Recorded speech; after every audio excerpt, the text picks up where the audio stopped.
American क्रांति इतिहास का एक बहुत बड़ा मोड़ था। इससे एक नए देश का जन्म हुआ। ब्रिटिश राज से आजादी की लड़ाई ने बहुत बड़े बदलाव लाए। यह समय साहस, बलिदान और दृढ़ निश्चय से भरा था। यह क्रांति सिर्फ आजादी की लड़ाई नहीं थी, ये विचारों और सिद्धांतों की लड़ाई थी। उपनिवेशवादी न्याय और समानता पर आधारित समाज बनाना चाहते थे। उनके प्रयासों ने आधुनिक लोकतंत्र की नींव रखी। अमेरिकन क्रांति के महत्व को ज्यादा बताया नहीं जा सकता। इसने कई अन्य देशों को प्रेरित किया। स्वतंत्रता और स्वशासन के सिद्धांत पूरी दुनिया में गूंज उठे। यह हर जगह उत्पीड़ित लोगों के लिए आशा की किरण थी। क्रांति का अमेरिकी समाज पर भी स्थायी प्रभाव पड़ा। इसके कारण संयुक्त राज्य अमेरिका के संविधान का निर्माण हुआ। यह दस्तावेज आज भी देश का मार्गदर्शन करता है। क्रांति के आदर्श आज भी प्रासंगिक और प्रभावशाली हैं। अमेरिकन क्रांति की जड़ें ब्रिटेन और उसके उपनिवेशों के बीच मतभेदों में हैं। ये मतभेद आर्थिक, सामाजिक और राजनीतिक थे। ब्रिटिश सरकार ने ऐसी नीतियां लागू कीं जो उपनिवेशवादियों को पसंद नहीं थीं। इससे असंतोष और विरोध बढ़ता गया। मुख्य मुद्दों में से एक कराधान था। ब्रिटिश सरकार ने उपनिवेशों पर कई कर लगाए। ये 7 साल के युद्ध के कर्ज चुकाने के लिए थे। हालांकि उपनिवेशवादियों का ब्रिटिश संसद में कोई प्रतिनिधित्व नहीं था। इससे प्रसिद्ध नारा बना, बिना प्रतिनिधित्व के कराधान नहीं। उपनिवेशवादियों को लगा कि ये कर अनुचित हैं। उनका मानना था कि केवल उनकी अपनी सभाओं को ही उन पर कर लगाने का अधिकार है। यह विश्वास स्वशासन की उनकी इच्छा में निहित था। हालांकि ब्रिटिश सरकार ने चीजों को अलग तरह से देखा। उनका मानना था कि उन्हें उपनिवेशों पर शासन करने और कर लगाने का अधिकार है, जैसा वे उचित समझते हैं। विचारों में इस अंतर के कारण तनाव बढ़ता गया।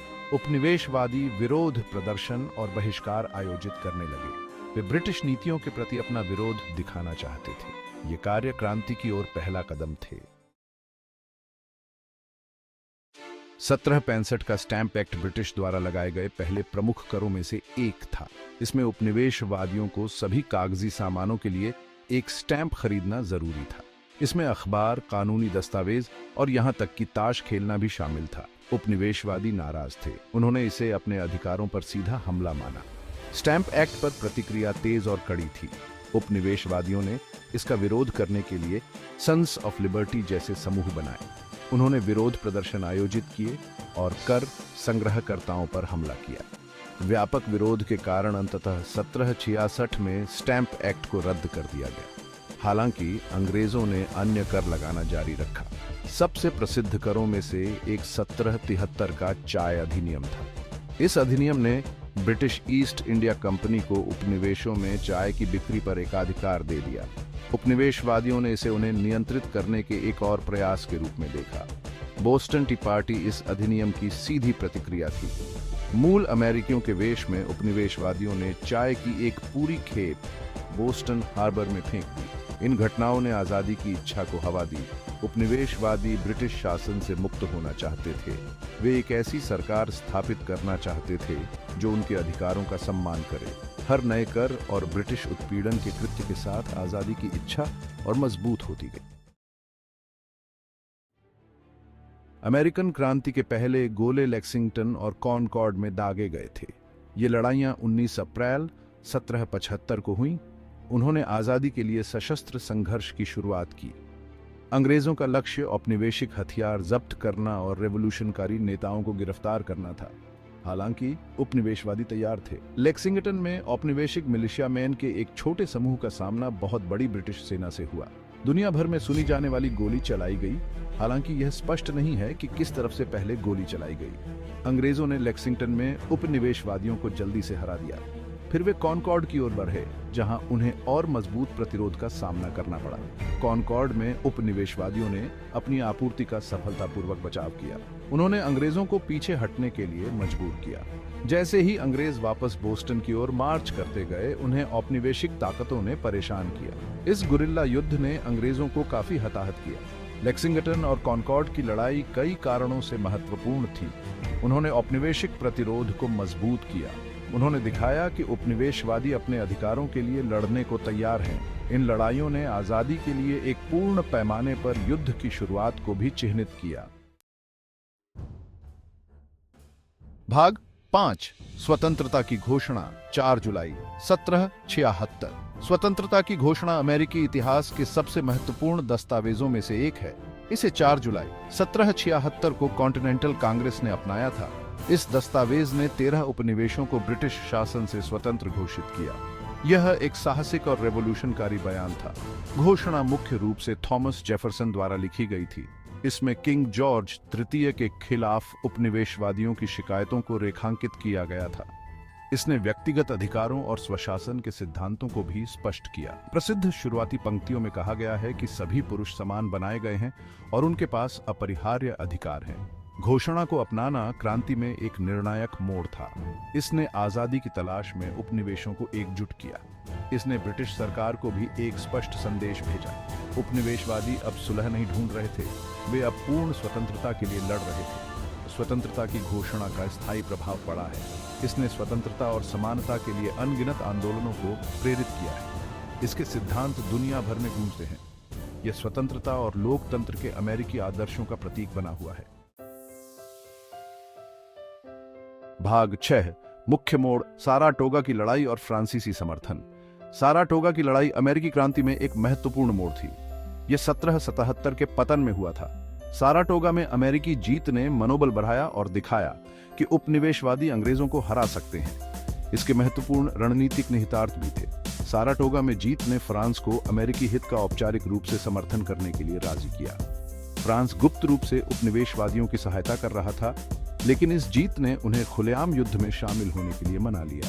1780 में फ्रांस ने संयुक्त राज्य अमेरिका के साथ एक संधि पर हस्ताक्षर किए। यह अमेरिकी पक्ष के लिए बहुत जरूरी आपूर्ति सैनिकों और नौसैनिक समर्थन लेकर आया। अमेरिकी जीत में फ्रांसीसी समर्थन महत्वपूर्ण भूमिका निभाई। इसने बेहतर हथियारों वाली ब्रिटिश सेना के खिलाफ खेल के मैदान को बराबर करने में मदद की। फ्रांसीसी सैनिकों और अधिकारियों जैसे कि मार्क्विस डे लफायेट ने कई लड़ाइयों में महत्वपूर्ण भूमिकाएं निभाई। फ्रांसीसी नौसेना ने ब्रिटिश आपूर्ति लाइनों को बाधित करने में भी मदद की और यॉर्कटाउन की घेराबंदी के दौरान महत्वपूर्ण समर्थन प्रदान किया। फ्रांस के साथ गठबंधन खेल बदलने वाला था। इसने संघर्ष के दायरे का विस्तार किया। अंग्रेज अब एक वैश्विक युद्ध लड़ रहे थे जिसमें यूरोप और कैरिबियन में भी लड़ाइयां हो रही थी। इसने उनके संसाधनों को पतला कर दिया और उनकी अंतिम हार में योगदान दिया। भाग 7 यॉर्कटाउन की लड़ाई और उसके परिणाम। यॉर्कटाउन की लड़ाई अमेरिकी क्रांति की अंतिम बड़ी लड़ाई थी। यह 1781 के पतन में वर्जीनिया में हुआ था। जनरल जॉर्ज वॉशिंगटन और जनरल रोचमबेव के नेतृत्व में अमेरिकी और फ्रांसीसी सेनाओं ने जनरल कॉर्नवालिस के अधीन ब्रिटिश सेना को घेर लिया। अंग्रेज एक प्रायद्वीप पर फंस गए थे। फ्रांसीसी नौसेना उनके समुद्र से भागने को रोक रही थी। घेराबंदी कई हफ्तों तक चली। संयुक्त अमेरिकी और फ्रांसीसी सेनाओं ने ब्रिटिश किलेबंदी पर बमबारी की। अंग्रेजों ने बाहर निकलने का प्रयास किया, लेकिन उनके प्रयास असफल रहे। 19 अक्टूबर 1781 को जनरल कॉर्नवालिस ने अपनी सेना को आत्मसमर्पण कर दिया। इसने युद्ध में प्रमुख सैन्य अभियानों को प्रभावी ढंग से समाप्त कर दिया। यॉर्कटाउन में जीत के महत्वपूर्ण परिणाम हुए। इसने उपनिवेशों पर नियंत्रण हासिल करने के ब्रिटिश प्रयासों के अंत का प्रतीक था। इसने अमेरिकी मनोबल को भी बढ़ाया और फ्रांसीसी समर्थन को मजबूत किया। यॉर्कटाउन में आत्मसमर्पण के कारण शांति वार्ता और अंततः युद्ध का अंत हुआ।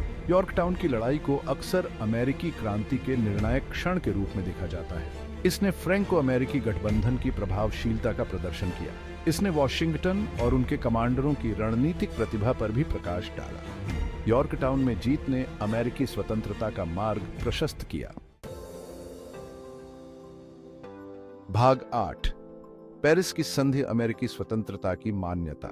पेरिस की संधि पर 3 सितंबर 1783 को हस्ताक्षर किए गए थे। इसने आधिकारिक तौर पर अमेरिकी क्रांति को समाप्त कर दिया और संयुक्त राज्य अमेरिका की स्वतंत्रता को मान्यता दी।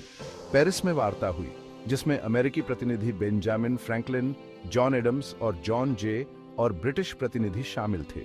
संधि की शर्तें संयुक्त राज्य अमेरिका के अनुकूल थीं। ब्रिटेन ने संयुक्त राज्य अमेरिका की संप्रभुता को मान्यता दी और अमेरिकी क्षेत्र से सभी सैनिकों को वापस लेने पर सहमत हो गया। नए राष्ट्र की सीमाएं स्थापित की गई, जो पश्चिम में मिसिसिपी नदी तक, उत्तर में कनाडा तक और दक्षिण में फ्लोरिडा तक फैली हुई थी। संधि ने मछली पकड़ने के अधिकारों और रणों की चुकौती को भी समअड्रेसित किया। पेरिस की संधि पर हस्ताक्षर एक महत्वपूर्ण अवसर था। इसने वर्षों के संघर्ष और बलिदान की परिणति को चिह्नित किया। इसने संयुक्त राज्य अमेरिका के लिए एक नए युग की शुरुआत का भी संकेत दिया। युवा राष्ट्र के पास अब स्वतंत्रता और लोकतंत्र के सिद्धांतों के आधार पर अपनी सरकार और समाज को विकसित करने का अवसर था। पेरिस की संधि का अंतर्राष्ट्रीय संबंधों पर गहरा प्रभाव पड़ा। इसने संघर्षों के शांतिपूर्ण समाधान के लिए एक मिसाल कायम की। इसने यह भी दिखाया कि औपनिवेशिक शक्तियों को सफलतापूर्वक चुनौती दी जा सकती है। अमेरिकी स्वतंत्रता की मान्यता ने अन्य उपनिवेशों को आत्मनिर्णय की तलाश करने के लिए प्रेरित किया। भाग 9, क्रांति का वैश्विक प्रभाव और प्रेरणादायक शक्ति। अमेरिकी क्रांति का दूरगामी वैश्विक प्रभाव पड़ा। इसने अन्य राष्ट्रों और लोगों को अपनी स्वतंत्रता और स्वशासन के लिए लड़ने के लिए प्रेरित किया। अमेरिकी क्रांति में व्यक्त स्वतंत्रता, समानता और लोकतंत्र के सिद्धांत दुनिया भर में गूंज उठे। सबसे उल्लेखनीय उदाहरणों में से एक फ्रांसीसी क्रांति है। अमेरिकी क्रांति की सफलता ने फ्रांसीसी रेवोल्यूशनकारियों को प्रभावित किया। वे व्यक्तिगत अधिकारों और प्रतिनिधि सरकार के विचारों से प्रेरित थे। फ्रांसीसी क्रांति 1779 में शुरू हुई। अमेरिकी क्रांति की समाप्ति के कुछ ही साल बाद अमेरिकी क्रांति का लैटिन अमेरिका पर भी प्रभाव पड़ा। सिमोन बोलीवर जैसे नेता स्वतंत्रता के लिए अमेरिकी संघर्ष से प्रेरित थे। उन्होंने अपने देशों को स्पेनिश औपनिवेशिक शासन से मुक्त कराने की कोशिश की। अमेरिकी क्रांति के विचारों ने पूरे लैटिन अमेरिका में स्वतंत्रता के आंदोलनों को आकार देने में मदद की। अमेरिकी क्रांति की प्रेरणादायक शक्ति आज के दिन तक फैली हुई है। यह न्याय और समानता की मांग करने वाले आंदोलनों के लिए एक मॉडल के रूप में काम करना जारी रखता है। अमेरिकी क्रांति के सिद्धांत दुनिया भर में मानवाधिकारों के लिए चल रहे संघर्ष में प्रासंगिक हैं।